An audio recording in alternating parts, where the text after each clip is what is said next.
Vamos mergulhar na história de vida, na paixão pela leitura e no poder transformador da cultura com Júnior Souza, um educador e escritor que utiliza as palavras para inspirar e ensinar. Não perca essa oportunidade de conhecer um pouco mais sobre o impacto da literatura infantil e como ela molda vidas, construindo pontes entre o saber e a emoção. Júnior, muito obrigada. Seja bem-vindo ao Me Conta. Obrigada por você ter me recebido. Me contar um pouco da sua história como professor, como escritor, essa pessoa tão incrível e tão inspiradora. Estou muito feliz. Obrigado.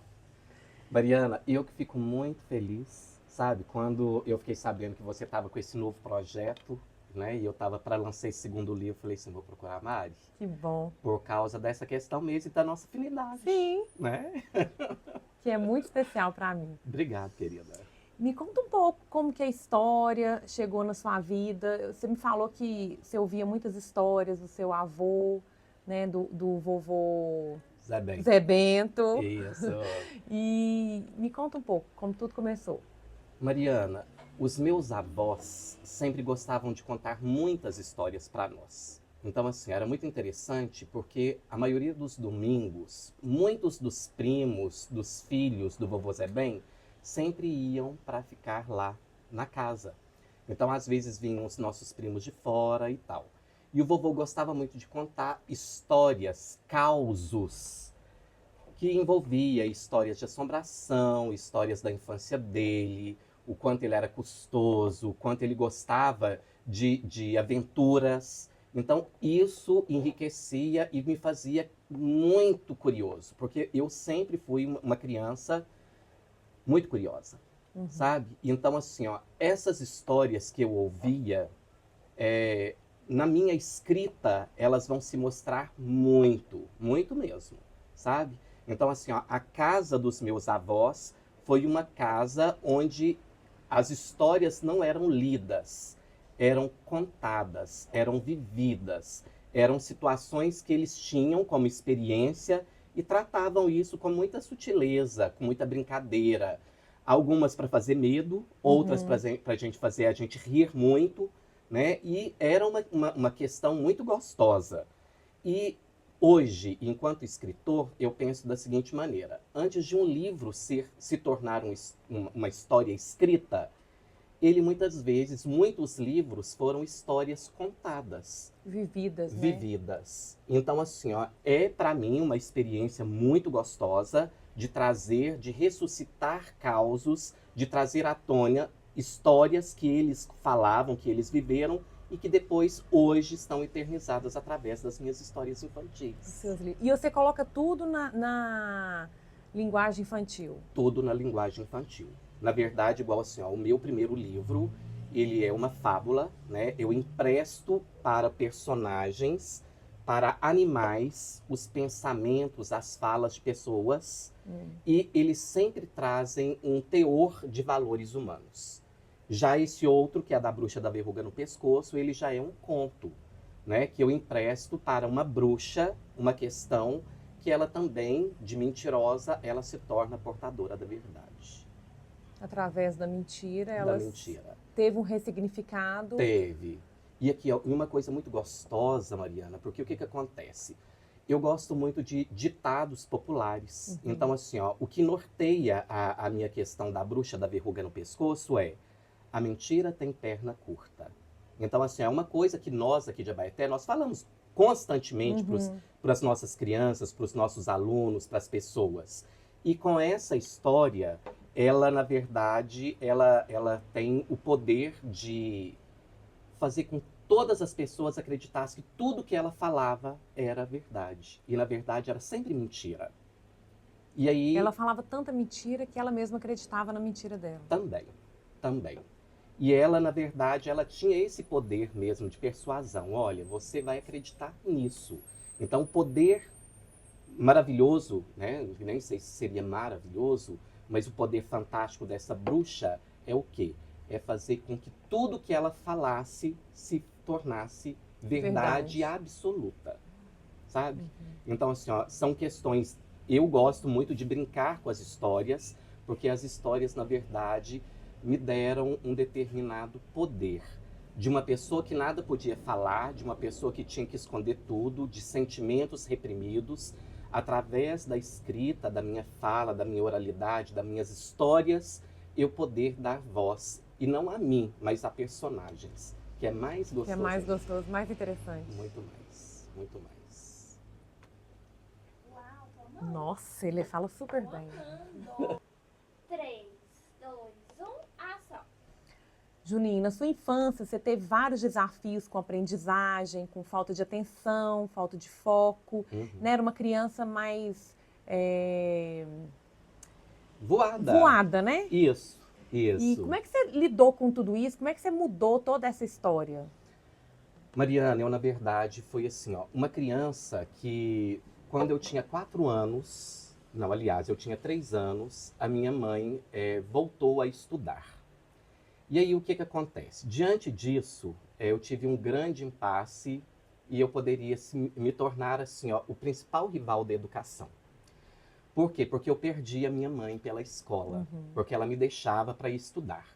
Só que isso depois, na minha construção enquanto educador, eu fui percebendo que isso foi que me alimentava a querer buscar na educação esse alento, essa vontade de querer modificar as coisas. Então, o que que acontece? Quando eu entrei em 84, eu tinha 5 anos para a pré-escola, eu tinha a professora tia Célia Regina, que é assim, nossa, eu tenho uma verdadeira paixão por ela. Primeira professora. Com certeza. E ela era muito interessante porque ela me chamava de meu menino, sabe? Então, assim, ó, era uma questão muito afetuosa. E é o que também me marca muito. Eu sou um educador extremamente afetuoso. Até mesmo para chamar a atenção, eu levo muito pelo lado do afeto. Então, o que que acontece? A minha irmã, as minhas irmãs em geral, tanto a Cássia quanto a Ana Flávia, elas sempre sobressaíram muito na escola.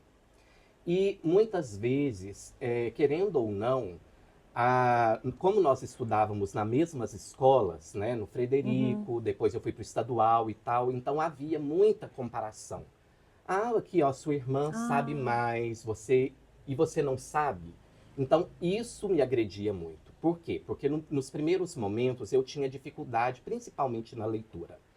Na minha primeira série era chamado CBA1, que era o ciclo básico de alfabetização, que ele fazia em 2 anos, o primeiro e o segundo ano, que era a primeira e a segunda série. E aí o que que acontece? Eu fiquei para uma segunda oportunidade, porque no final do ano, lá na escola Frederico Zacarias, as professoras e a supervisora, elas chamavam a gente para tomar a leitura, para saber se a gente tinha adquirido ou não essa habilidade leitora. Então o que que acontece? Eu não tinha conseguido porque eu estava ainda muito silábico, sabe? Então, o que que acontece? Diante disso, eu fiquei uma espécie de recuperação, juntavam as 2 turmas, e aí aconteceu uma situação muito inusitada. Por quê? Porque juntou a turma da tia Tânia com a da tia Antonieta. Nossa, E a tia Tânia Amaral? a tia Tânia, irmã da Áurea. Tia Áurea. E aí, o que que acontece? Diante disso, teve algumas questões que a gente estava fazendo algumas questões de leitura e tal, e teve o famoso ditado. E com esse famoso ditado, tinha uma palavra que era muito similar, porque meu nome também é Valdir, e o nome era Wanda. E a professora Tânia, né, a tia Tânia, chegou perto e falou assim, escreve Wanda. E eu não conseguia escrever Wanda. De jeito nenhum. E ela era muito rigorosa, muito rigorosa. E ela me deu um cascudo. E aquilo lá, na hora, que foi uma coisa assim, ó, que poderia ser um trauma, desencadeou. Foi uma virada de chave. Foi. Ela me deu esse cascudo como se fosse uma varinha mágica. Puf, na minha cabeça. E eu escrevi Wanda imediatamente. Só que aí o que que acontecia? Eu tinha um certo receio, porque eu tinha medo dela dar aula para mim em outros momentos. E depois, olha para você ver como que é a vida. Depois, quando eu já estava finalizando pedagogia, né, a gente teve momentos que, graças a Deus, a minha fama como educador sempre foi muito boa em Abaeté.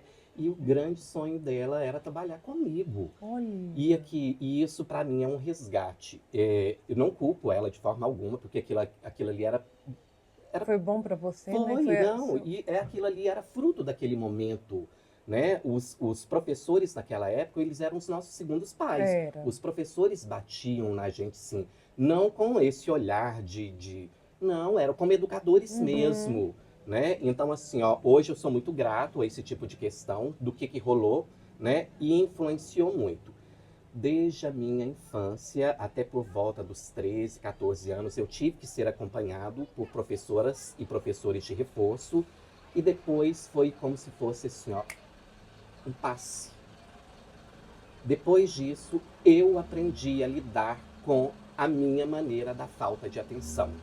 Então, assim, ó, até mesmo quando nós dois fomos fazer faculdade, né, que era um momento que a gente ia em Bom Despacho, que a gente ia de ônibus, um dos únicos momentos que eu tinha como ter acesso aos estudos era dentro do ônibus. Então, que a bagunça, que a muvuca, que a gritaria. E eu conseguia perfeitamente estudar e, graças a Deus, fui assim, ó, um dos alunos ilustres da faculdade, né? Depois eu fui convidado até mesmo para ser professor na faculdade por causa dessa questão. Na época era Unipac, não era? Era Unipac, sabe? Então, assim, ó, foi uma história que poderia ter sido muito dolorida, mas eu aprendi a lidar com essas questões, né? A saber os meus limites, a entender quais que eram as habilidades que hoje eu entendo como educador, né? Eu acho que a pedagogia ela veio casar comigo por causa dessa questão.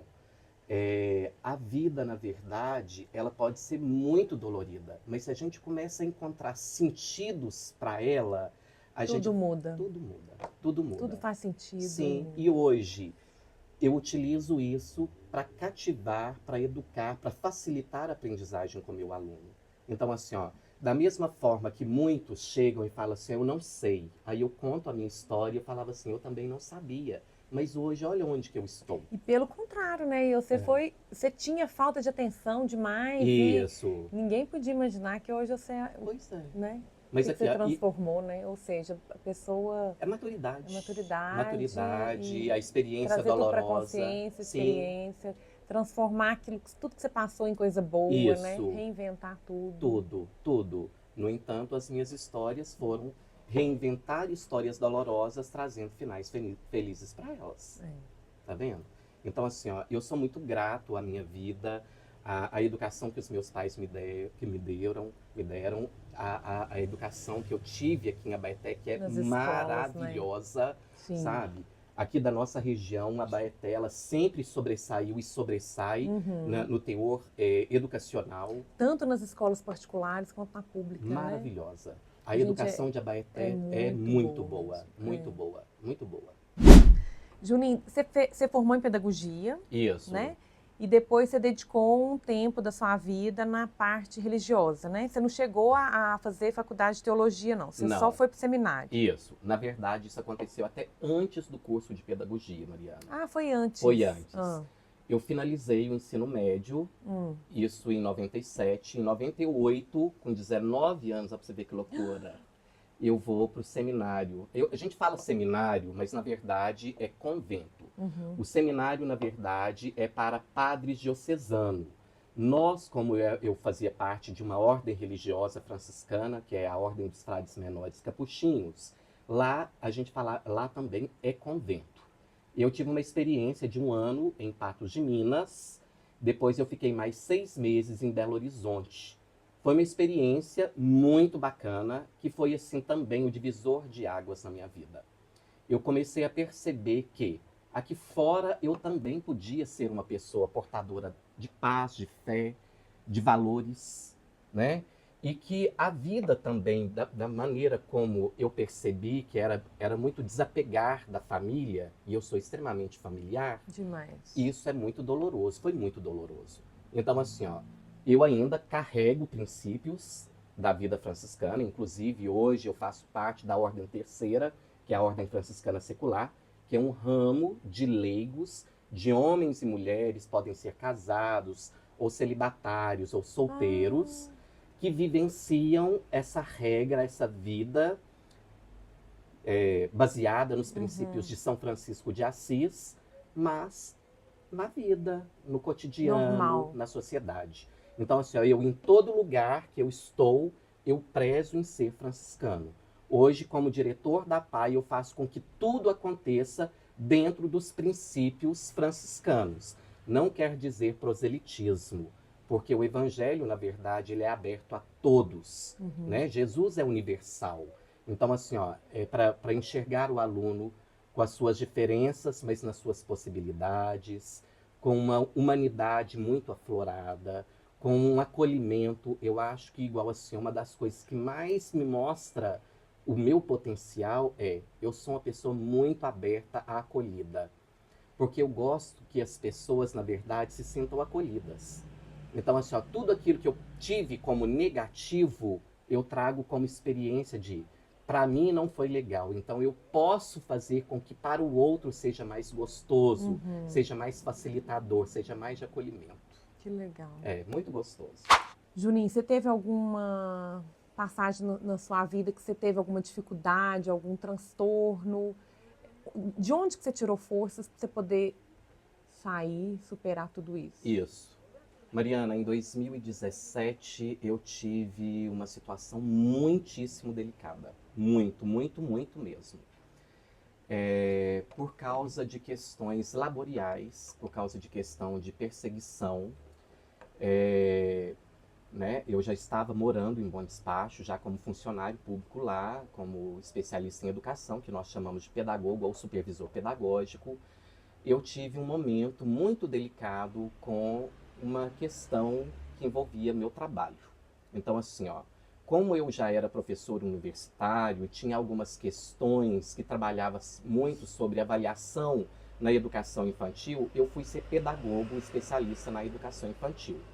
E eles começaram na rede municipal a trabalhar algumas questões de tentar avaliar como se fosse uma escola de ensino fundamental.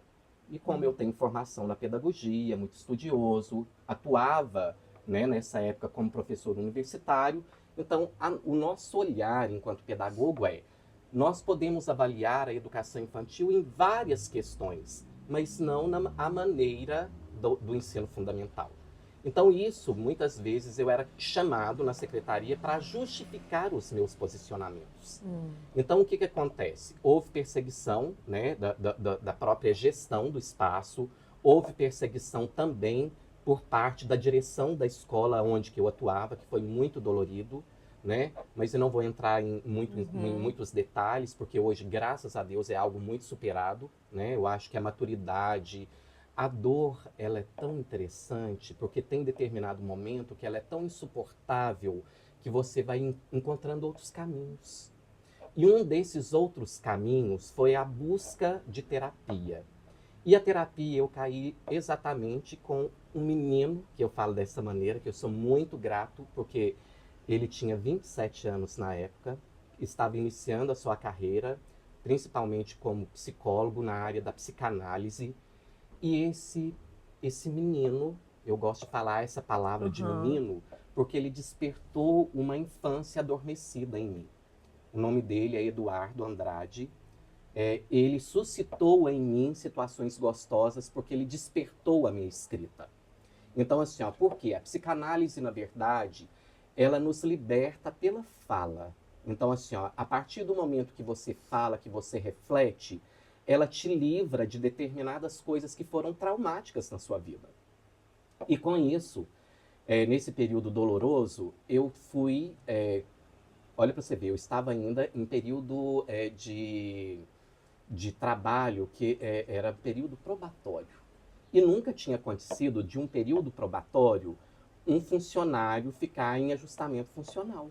Então, eles não sabiam lidar com esse tipo de questão, né? E tudo que é novo é diferente para as pessoas. Então, olhe para onde que eu vou. Eu sou encaminhado, porque eu estava tendo medo de tudo, inclusive até para ir ao banheiro eu tinha que ser acompanhado. Então, assim, o Matheus foi assim, ó, um grande acolhedor, que é meu irmão. Nesses momentos, ele me ajudou muito. Eu tive que vir para Abaeté, porque eu tinha medo de tudo. Eu tinha medo, inclusive, da minha sombra. Porque foi um transtorno de ansiedade generalizada que depois teve burnout e tantas outras comorbidades juntas. Então foi um período muito doloroso. Então, assim, ó, o que aconteceu? Nesse período foi assim, ó, muito bom, porque minha família me acolheu muito. Te deu todo o apoio, todo o Sim, suporte. a própria Dindinhação, a saudosa Dindinhação, também me ajudou muito nesse momento. As irmãs missionárias do Imaculado Coração que estavam aqui, irmã Julie, irmã Rosita, me ajudaram muito também nesse período, sabe? Além das terapias, claro, nessa época, Mariana, eu tive que tomar 8 remédios. Nossa. Então, assim, você imagina como que era a vida. Só que aí, quando eu caio em ajustamento funcional, eu caio num lugar que foi o meu maior presente. Eu caí dentro de uma biblioteca. E dentro dessa biblioteca, é como se o Espírito Santo viesse e falasse assim, ó, esse vai ser o seu presente. Mesmo diante da dor, você vai transformar essa dor em coisas boas. E eu sempre mexendo com livro, limpando os livros, tendo acesso às literaturas, porque tinha momento que eu pegava e ia ler, porque não tinha muita coisa para fazer. Eu fui e pensei assim, gente, eu sei escrever. Uai, aqui tem determinados livros que a minha escrita é muito mais interessante do que não me sentindo melhor. Sim. Mas eu percebi que eu tinha possibilidade Você de tinha escrever. esse dom. E em 20 minutos eu escrevo o meu primeiro livro. Então, assim, e saiu uma coisa muito interessante, porque as 2 gerentes foram as minhas primeiras ouvintes. Então, foram as minhas cobaias. E elas viraram para mim e falaram assim, foi você que escreveu esse livro? Nossa, tô arrepiada.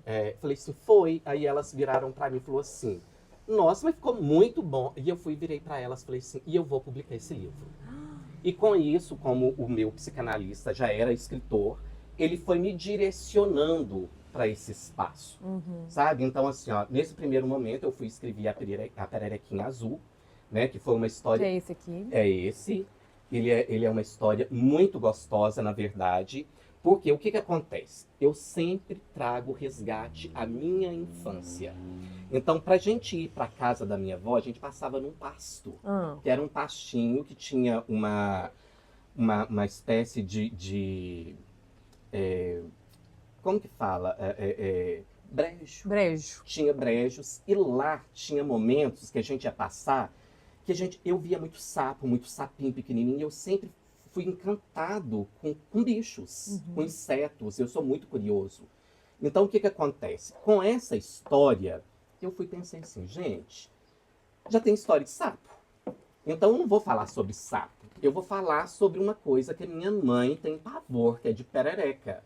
Só que eu não quis trazer a palavra perereca para trazer o sentido muito pejorativo da nossa linguagem. Sexualidade. Da sexualidade. Uhum. Então eu quis brincar de uma forma muito infantilizada com a pererequinha, para trazer aquela experiência de doçura, de acalento. E aí o que acontece? Essa história, eu trago situações da minha vivência, porque no meu primeiro momento, eu com 20 dias de idade, para você ter noção, eu bebi fôlego. E a minha mãe ficou desorientada, porque falava assim, como que é isso? Ela foi me mudar de peito para eu mamar, eu bebi o fôlego, eu quase morri, fiquei preto. Nossa. E aí o que acontece? Ela começou a fazer tratamentos neurológicos comigo, que o povo falava que eu tinha disritmia, tinha um tanto de coisa, e que na verdade não era nada disso. Né?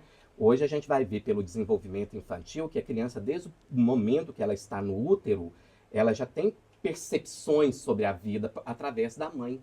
Né? Então, o que acontece? Diante disso, hoje eu percebo que era uma grande manha, era uma forma de chamar a atenção da sua mãe. Da minha mãe, de falar assim, que olha para mim, eu existo, eu quero você para mim. Né? E que depois é muito interessante, porque aí essa história ela é transmutada, eu sou a pererequinha azul, a minha mãe é a mamãe perereca do brejo, perereca grande. Né? E tem a vovó, que é muito sábia, que é a minha avó Anita, que é uma pessoa que eu tenho verdadeira veneração. Eu acho que é essa a palavra. Veneração. Era uma mulher muito forte, uma mulher muito sábia e uma coisa muito interessante. Era uma pessoa iletrada, uma pessoa analfabeta. Que tinha uma sabedoria. Que tinha uma sabedoria espetacular e que amava ler. Ela gostava de pegar pedaços de jornal e lia com maior dificuldade, mas lia, ela amava ler. Então, a minha referência é trazer essa mulher que também tinha suas dificuldades, mas também tinha um gosto e uma vontade de querer aprender. E isso me cativava muito. Então, a história da Pererequinha Azul é uma manha que tudo se vence, não com couro, não com a vontade de bater na criança, de deixar a criança de lado, mas o afeto, que é o grande chá para a vida. Que cura tudo, Que né? tudo. É muito gostoso. Muito gostoso. Eu vi que tem tema de dedicatório pra mim aqui, mas eu não quis falar, não, porque eu falei assim, ai, que era surpresa, eu peguei. Mas pode ver. Depois eu vou ver. Tá. Você tá filmando? Que lindo! Mariana, que sua vida seja luz, gratidão pelo carinho, Júnior. Ai, que lindo, obrigada. É pra mim também? É pra você. Obrigada. E o outro também tem. O outro é mais ainda. Mais porque tem ainda. Adorei. O seu primeiro livro, então, foi A Pererequinha Azul, Isso. né? E agora, A Bruxa da Verruga no Pescoço, você lançou setembro. Setembro, isso. Mariana, na verdade, a Secretaria Municipal de Educação de Bom Despacho, ela iniciou há algum tempo um projeto sobre literatura. No início ela chamava Bom de Ler, para fazer uma brincadeira mesmo, Bom Despacho, Bom de Ler, né? Sim. Inclusive foi nessa época, eu sou muito grato às questões que eu tive em Bom Despacho. Por quê? Porque Bom Despacho me moldou como educador. Eu saí de Abaeté com muitos sonhos, né? Nunca imaginaria que eu iria para Bom Despacho, né? E a convite de uma professora que tinha sido minha professora na faculdade, eu fui lecionar na faculdade. De lá, para não sair da faculdade, a minha professora, né, que é a queridíssima Simone Mamed, ela falou assim: Júnior... Mamed? Esse Willer Mamed, eu conheci ela de Bom Despacho, deve ser parente dela. Isso, ele é cunhado dela. Ah, tá. Ele é então, ótimo. a Simone Mamed, a gente chama ela de Mamed, e o Willer, a gente chama ele de Mamedinho. Eu já fiz mentoria com ele. Ele é maravilhoso, muito bom. Inclusive, quando eu fui entrar para a faculdade, quem me entrevistou, ele era o psicólogo responsável pelo RH da faculdade. Então foi ele que fez a seleção, a sua seleção. E foi delicioso. Foi igual está acontecendo aqui com nós dois. Foi a coisa mais gostosa do mundo. Eu falei assim, que momento que eu vou ficar inseguro? Ele, para qual motivo que você vai ficar inseguro? Adoro. Foi muito gostoso. Então, o que acontece? Eu tive que ir para Bom Despacho, porque senão eu seria desligado da instituição. E o meu grande sonho era realmente ser professor universitário. Hoje eu tenho outros momentos. Eu estou realizado como educador. Eu já passei por todas as fases da educação. Em todas. Desde professor, para realmente saber o que acontece dentro dos espaços, como supervisor. Agora, nesse último momento, eu estava como vice-diretor de uma creche e agora como diretor pedagógico da PAI. Então, a PAI em Bom Despacho. Em Bom Despacho. Então, assim, hoje eu falo assim, eu já passei por todos os setores. Por todos os setores. Inclusive, antes de iniciar o meu trabalho na PAI, eu estava como coordenador pedagógico de uma escola particular em Bom Despacho. Então, assim, eu tenho agora, hoje, com 21 anos de profissão, eu falo assim, agora sim eu estou preparado para vivenciar determinadas questões da educação, sabe? Hoje eu tenho uma visão completa do que acontece, do que é... tudo, na prática, né? Na realidade. Isso. Né? E aí o que acontece? A bruxa da verruga no pescoço é uma situação muito gostosa, porque eu brinco com todos os meus livros, eu brinco com histórias que foram histórias dolorosas, mas que eu, enquanto escritor, eu posso dar acesso a uma escrita positiva e um final feliz. Né? Então, o que acontece? A personagem principal é Malena, que eu brinco com a palavra, com o nome Maria Helena, que foi uma criança que foi cuidada pelos meus avós, né? E que mentia muito. Muito. Então, assim, ela era muito mentirosa. E ela teve, uma forte participação na minha vida, porque quando a gente é criança, a gente tem muita ligação às avós, principalmente maternas. E como ela foi cuidada pelos meus avós, o que acontece? Era uma das únicas pessoas que eu tinha afinidade. Porque eu era uma criança muito chorosa. Qualquer coisinha, eu abria um bocão que só Deus. Então, eu não ia com qualquer pessoa. Eu sempre fui uma criança desconfiada. Ó, pra você ver. E ela era uma pessoa que eu gostava. Você tinha afinidade com que ela? eu tinha afinidade com ela. E aí, o que acontece? A história da Maria Helena, ela na verdade, ela também mentia para sair. E o meu avô, às vezes, chegava a bater nela e tal. E ela conheceu uma pessoa, né, um cara aqui em Abaeté e tal. Ela mudou-se para Uberlândia, e em Uberlândia ela teve, se eu não me engano, uns 2, 3 filhos, e infelizmente ela foi assassinada por esse homem, que era o amor da vida dela, sabe? Pelo marido. Pelo marido. Então, assim, feminicídio, né? E eu quis transmutar essa questão da Maria Helena, dessa dor, para uma pessoa, para uma questão de verdade. Então, na história que eu conto, né, ela conhece ela mentia muito, ela fazia com que todas as pessoas acreditassem na sua mentira, e até um certo ponto que ela se depara com uma fada muito famosa, com o nome de Filomena. Filomena, na verdade, é por causa de uma santa que eu tenho grande devoção, que é Santa Filomena. E Filomena significa a filha da luz, a portadora da luz, a portadora da verdade. E o que acontece? Essa fada é responsável de transmutar a maldade dessa bruxa. Então foi isso que eu também tive durante as minhas experiências, né? De transmutar a minha dor em outras questões. E principalmente trazer essas realidades dolorosas em realidades suportáveis. E por que não trazer a escrita? Porque a escrita, ela nos alivia demais, sabe? E uma coisa muito interessante também, Mariana, que é próprio de um escritor pedagógico, né? Porque eu sou pedagogo. Eu tô vendo aí no final. O que acontece? Eu trago uma proposta que é trazer os dedoches. Eu trago a interação da criança, que ela pode recortar esses personagens, pintar, colorir e tal, e fazer novas histórias. Pegar as partes e montar. Isso. Então aqui, ó, além da minha capacidade de autoria, eu quero despertar também a autoria na vida das crianças. Todos nós podemos ser escritores. Todos nós temos histórias. Então, assim, ó, só que muitas vezes nós que fomos educados né, pelos contos, a gente achava que a gente nunca ia se deparar com um escritor. E hoje eu fico muito feliz porque, além de escritor, eu sou contador de história. Então, quando eu chego para contar as histórias e falo assim, ó, eu sou o escritor deste livro, os meninos... Mesmo? Como que é isso? E aí uma vez... Que era tão distante da nossa realidade, né? Totalmente. Parece, né? E hoje, graças a Deus, a gente tem acesso a isso. Então foi uma coisa muito gostosa que uma vez eu estava contando a história da Pererequinha Azul num centro de educação infantil, numa creche, quando uma criança foi e me abraçou nas pernas e olhou dentro dos meus olhos e virou para mim e falou assim, eu não gostei da sua história. E as crianças são verdadeiras, deixa a gente em saia justa. E aí? Aí eu falei assim, é mesmo? Você não gostou? Ele falou assim, eu adorei. Ah, tá. Então o que acontece? Eu fiquei... Te desarmou todo. Na hora, aí ele virou pra mim e falou assim, eu posso te abraçar e posso te dar um beijo no rosto?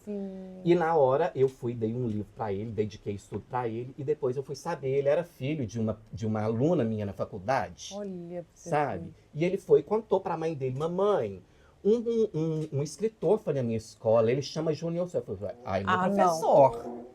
Aí, assim, ó, foi uma história muito gostosa. Então, eu gosto dessa questão de tanto a Pererequinha Azul quanto a Bruxa da Verruga no Pescoço. Os outros livros, eu já vou contar só o título de 2. Já tá no forno. Já tá no forno. Um é Joãozinho ou Joaninha, que é para questão de gênero. Certo. E um outro que eu tô querendo também trazer, eu gosto muito de brincar com nomes, às vezes eu invento os nomes, que chama Os Bolinhos de Astárcia, que também ressuscita a questão da vovó Anitta na minha vida. Sobre bolinhos, sobre as mentiras que ela fazia pra gente comer, aqueles bolinhos. Bolinho de chuva, O meu fala sobre o bolinho de chuva e o bolinho mentira, que é muito gostoso. Então, assim, ó, a literatura foi algo que me libertou. Ela me trouxe de uma pessoa ansiosa a uma pessoa mais calma, uma pessoa mais centrada, a uma pessoa que pode contribuir num mundo mais acolhedor. A literatura, ela é acolhida. Eu só posso escrever a partir do momento que eu me sinto acolhido. E o professor Ari foi uma pessoa que me suscitou muito isso. Nossa, Porque ele saudades falava... dele. ele era maravilhoso. Ele falava da seguinte maneira: vocês podem escrever sobre tudo. Então, aqui, ó, ele fazia com que as pessoas, mesmo que não acreditassem na escrita, começassem a escrever desde bobagens. Mas aqui, ó, para vencer, porque aqui, ó, a nossa escola, na época, ela era muito autoritária. Se não fosse para seguir um caminho, era muito delicado. E hoje não. Hoje a pedagogia, ela faz com que as habilidades das crianças sejam orientadas, visualizadas, percebidas. Hoje Individual, né? Individual. Eu sou muito moldado por Jean Piaget, que falava sobre a construção dessa aprendizagem, por Vygotsky e um outro que eu sou alucinado, que é a pedagogia, que ele fala, na verdade, sobre a questão de todos nós temos inteligências. As múltiplas inteligências de Henri Gardner. Henri Gardner, na verdade, ele fala que tem pessoas que têm mais facilidades com a linguística. Tem outras que são mais sensoriais. Mais visual. Mais visual. Auditivo. Tem uns que são mais espirituosos, mais assim, ligado à espiritualidade, à sensação, a questão do toque. Então, assim, eu gosto muito desse autor, desse pesquisador. Por quê? Porque ele percebe que naquela época que mostrava uma pedagogia atrás, né? Pois é, que era só já daquele tinha molde, essa visão. Ele, na verdade, ele fala assim aqui, cada um aprende no seu tempo, da sua maneira. Por quê? Porque são habilidades que precisam ser despertadas. Entendi. Sabe? Muito bacana. Nossa, Mariana. Que legal. Muito gostoso. Tô adorando. Na venda da sua literatura, você tem um apoio de alguma... Você apoia alguma instituição, alguma coisa? Mari, na verdade, eu sou muito grato à APAI. Então, assim, eu iniciei meu trabalho como supervisor pedagógico, foi dentro de uma APAI, que foi aqui em Abaeté. E hoje eu sou muito grato a isso, porque como eu estou na direção pedagógica de uma escola especial, foi fruto do que eu comecei a plantar aqui em Abaeté. E hoje eu estou na direção pedagógica da APAI de Bom Despacho. Então, Você começou em Abaeté, APAI de Abaeté. Isso. E agora você está na APAI de Bom Despacho. De Bom Despacho. Só que aqui de Abaeté eu era supervisor pedagogo. Lá eu sou diretor pedagógico. Então eu coordeno a escola, eu lidero a escola. Então o que eu faço, na verdade? Quando eu tenho parceria lá em Bom Despacho com as vendas ou lançamento, no lançamento e nas vendas que a APAI faz, é destinado a 50% para a APAI de Bom Despacho. Aqui em Abaeté eu quero fazer a mesma coisa também. No lançamento do meu livro. Que é esse, A Bruxa da Verruga no Pescoço. A Bruxa da Verruga no Pescoço. Você vai fazer o lançamento quando? Possivelmente em novembro. Juninho, que mensagem que você quer deixar para os seus leitores, para os seus alunos? Mariana, eu tenho formação na psicopedagogia e tem uma linha de pensamento que fala que nós precisamos despertar a autoria de pensamento. Hoje, enquanto escritor infantil, eu falo que não é somente a autoria de pensamento, mas a autoria na própria escrita. Então, o que eu penso diante disso? Dificuldades todos nós temos, mas a gente tem possibilidade de superar o tempo inteiro. Quando a gente tem o acolhimento de uma família, quando a gente tem o acolhimento de amigos que são família, que nós temos a possibilidade de escolha, porque os amigos também são essenciais. Sim. Deus, que não precisa nem falar, né? Porque eu acho que ele já acima de tudo, né? Ele já é um colo acolhedor, né? E quando a gente precisa de auxílio, principalmente nós estamos numa geração de ansiosos ao extremo, eu acho que é necessário a gente buscar ajuda. Porque é a terapia que me despertou a autoria na escrita. Então, assim, não é vergonha eu ter passado por esses momentos, porque foi um momento de despertar para esse lado que eu não conhecia, que era de escritor, né? E se Deus quiser, tem muitas histórias ainda a serem publicadas, a serem contadas, a serem escritas, porque o tempo inteiro eu tenho várias que elas foram iniciadas só porque o momento não foi propício para finalização, e eu acho que tudo tem o seu tempo certo, né? O nosso tempo é uma coisa, o tempo de Deus, é outro. Tudo tem outra essa hora, coisa. né? Sim. E que, na verdade, todos nós somos escritores. Escritores da nossa própria trajetória, da nossa própria vivência, dos nossos próprios valores. Eu acredito piamente que o amor, a amizade, a sinceridade, a verdade são carros-chefes para qualquer situação. Então, qual que seria a minha mensagem? Todos nós podemos ser autores.